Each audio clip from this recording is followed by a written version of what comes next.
Ассаляму алейкум, друзья, всем привет!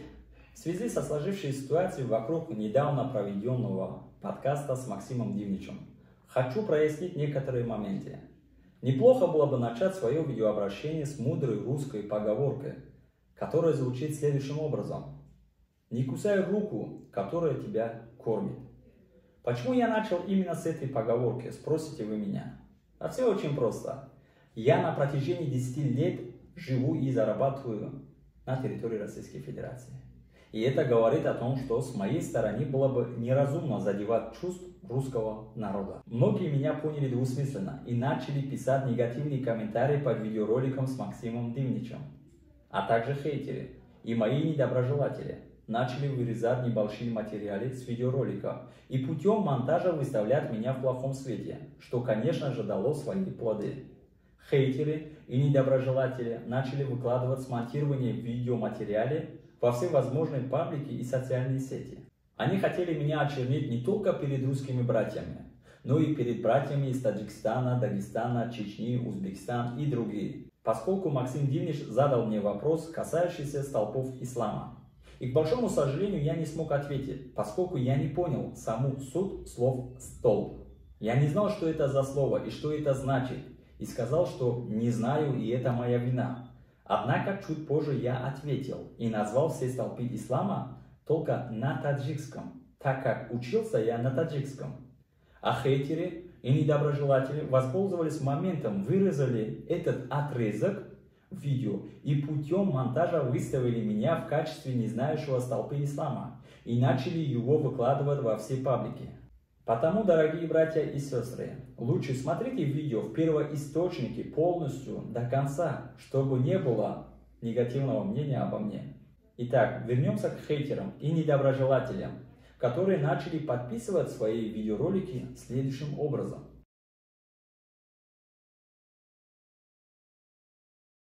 Я даже не знаю, что у этих людей на уме. Насколько нужно быть таким черствым, гнилым и двуличным лицемером, чтобы очернять меня и выставлять меня в негативном свете. Хочу обратиться к вам, хейтеры и недоброжелатели.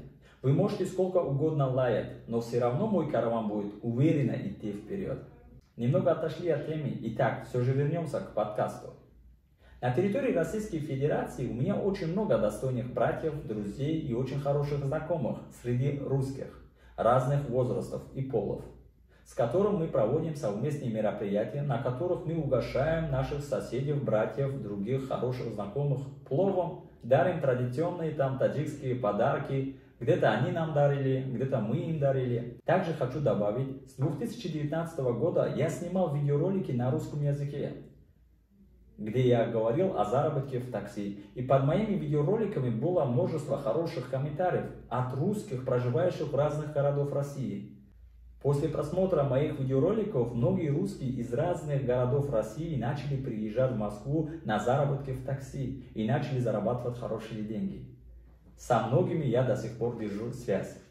Если кому-то будет интересно, можете зайти на мой YouTube канал, пролистайте вниз, там очень много видеороликов на русском языке, почитайте комментарии, я уверен, что вам понравится. Но я, конечно, попробую это видео выложить не только в YouTube, также в Инстаграме, так как там аудитория у нас и тут аудитория, а в YouTube очень много контента на русском.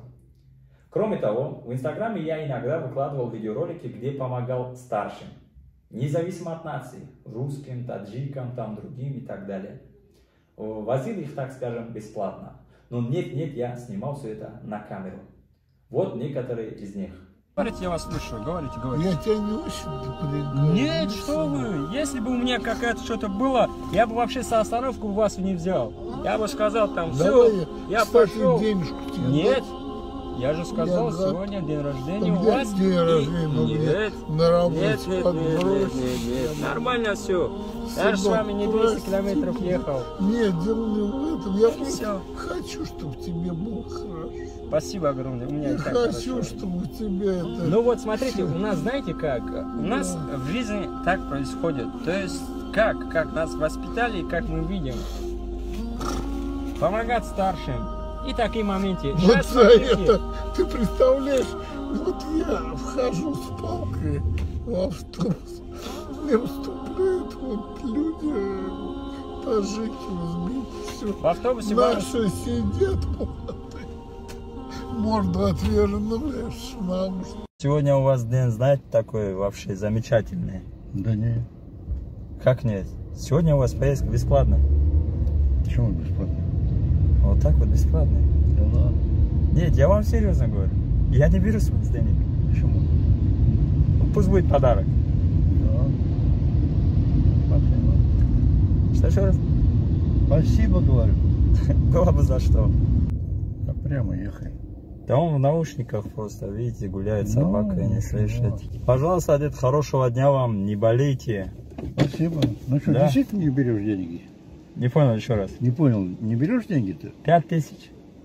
Почему 5000? Шучу, сказал же, подарок сегодня. Ну ладно, спасибо. Удачи вам. Спасибо.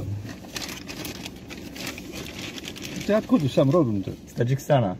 Таджик. Я смотрю, ты веселый парень. И таких случаев было множество, которые я не стал снимать и выкладывать в YouTube или в Инстаграме, чтобы вы не подумали, что все это делаю, я выкладываю для показухи. Поверьте, ребят, каждый шаг, который я делал, снимал там и помогал, всегда делал, как говорится, от души, с чистым намерением. А снимал это, чтобы было уроком другим, чтобы зарядить энергией, так скажем, свою аудиторию, чтобы они начали помогать также другим. Поверьте мне, мои братья и сестры, я не такой человек, которого выставили в таком плохом свете. Просто очень задел весь этот негатив в комментариях со стороны русских, таджиков, узбеков и других братьев и сестр, проживающих на территории Российской Федерации. В связи с этим я решился на данное видеообращение ко всем гражданам, проживающим на территории Российской Федерации. Пока я разъяснил вам всю эту ситуацию, мне вспомнилась история про мою знакомую, русская девушка Алиса, которая живет в городе Сызрань Самарской области. В просторах интернета я случайно наткнулся на нее, где собирали деньги на лекарства. Я, естественно, решил ей помочь, поскольку она была из бедной семьи. У нее были проблемы с финансами. Таким образом, мы с ней сдружились и начали вести диалог. Если мне память не изменяет, она вроде с рождения то ли болеет, то ли инвалидка, если не ошибаюсь. Ну, бывают моменты с рождения, люди там разными бывают. И я периодически в течение 2 последних лет помогаю ей нет финансами. Конечно, небольшими деньгами, да, как говорится, но чем мог, тем помог. Ну и, конечно, она же мне иногда там помогала по-дружески, так скажем, много раз составила для меня тексты к моим публикациям в Инстаграме, за что я и дальше оплачивал. Если кто-то мне не верит, то вот, пожалуйста, чеки, денежные операции, скриншот наших переписок и так далее. Не стесняйтесь, ребят, сделайте паузу, почитайте полностью внимательно. Если бы я что-то плохое имел против русского народа, против русских, я бы разве стал помогать ей или другим там?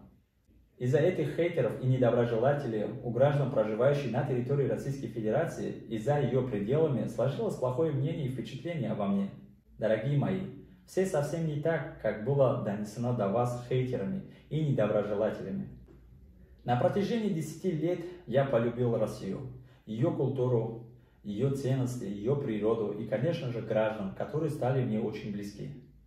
Таким образом, что касается Донбасса и ее граждан, они мои братья и сестры, поскольку стали частью моей страны. И я до этого момента не знал, что Донбасс стала частью территории Российской Федерации. Хочу напомнить, что с 2019 года я начал вести свой контент на русском языке и ни разу не затронул тему политики, поскольку она мне чужда и в ней я не разбираюсь. Я в своих видеороликах провожу разъяснительные беседы с приезжими из стран СНГ, где я им объясняю, как себя нужно вести, объясняю, что нужно соблюдать законодательство Российской Федерации, изучать русский язык, что нужно уважать культуру граждан и ценности Российской Федерации. Я им объясняю, что их плохое поведение может привести к правовым последствиям. Также я им говорю, что они на территории Российской Федерации являются лицом своей нации, поскольку по их поведению будут судить о целой нации. В дальнейшем я уже начал вести контент на таджикском языке, чтобы донести до граждан Республики Таджикистан свои слова о том, как нужно себя вести. Ранее я не интересовался политикой, да и сейчас я этим не занимаюсь. Просто все сложилось таким образом, что Максим Дивнич Своими провокационными вопросами поставил меня в удручающем положении. А насчет Палестины, поймите, они с 1948 года находятся под притеснением так называемого израильского государства, которое, нарушая все международные нормы, убивает женщин, детей и стариков, тем самым делая геноцид палестинского народа. Что касается вопроса Максима Дивнича насчет Донбасса и того, что я сказал, что там нету моих братьев, я думал, что Донбасс является территорией Украины. И не знал, что она стала частью Российской Федерации. Из-за этого я сказал, что там нету моих братьев, поскольку я не владел информацией о вхождении Донбасса в составе России. Я также уверен, что многие не владеют данной информацией. Поэтому это будет поучительным уроком для граждан, не владеющих этой информацией. Я не знаю, зачем Максим Дивнич задал мне такие вопросы. Он, наверное, хотел меня подставить и очернить перед гражданами Российской Федерации. Это, конечно, неправильно, поскольку так делают только невежественные люди. Также хочу высказать свое мнение насчет специальной военной операции. Там очень много моих братьев. Русских, таджиков, узбеков, киргизов, татаров, чеченцев, дагестанцев, ингушцев, бурятов и других. Я прекрасно понимаю, как им тяжело на фронте. Поэтому я полностью поддерживаю их и не забываю про них в своих молитвах. Также хотелось бы высказать свое мнение насчет тех слов, которые приписали мне хейтеры и недоброжелательные. А именно слов «мне плевать на русских» и что для меня мусульмане важны. Это неправда и клевета в мою сторону. Еще хочу напомнить, что когда я таксовал, у меня на машине была приклеена наклейка с буквой «З», которая гласит, что «За Россию». Исходя из всего сказанного, я надеюсь, что вы меня правильно поняли и отнесетесь с пониманием ко мне. В свою очередь, также хочу сделать следующее видеообращение на таджикском языке, чтобы другая аудитория меня поняла.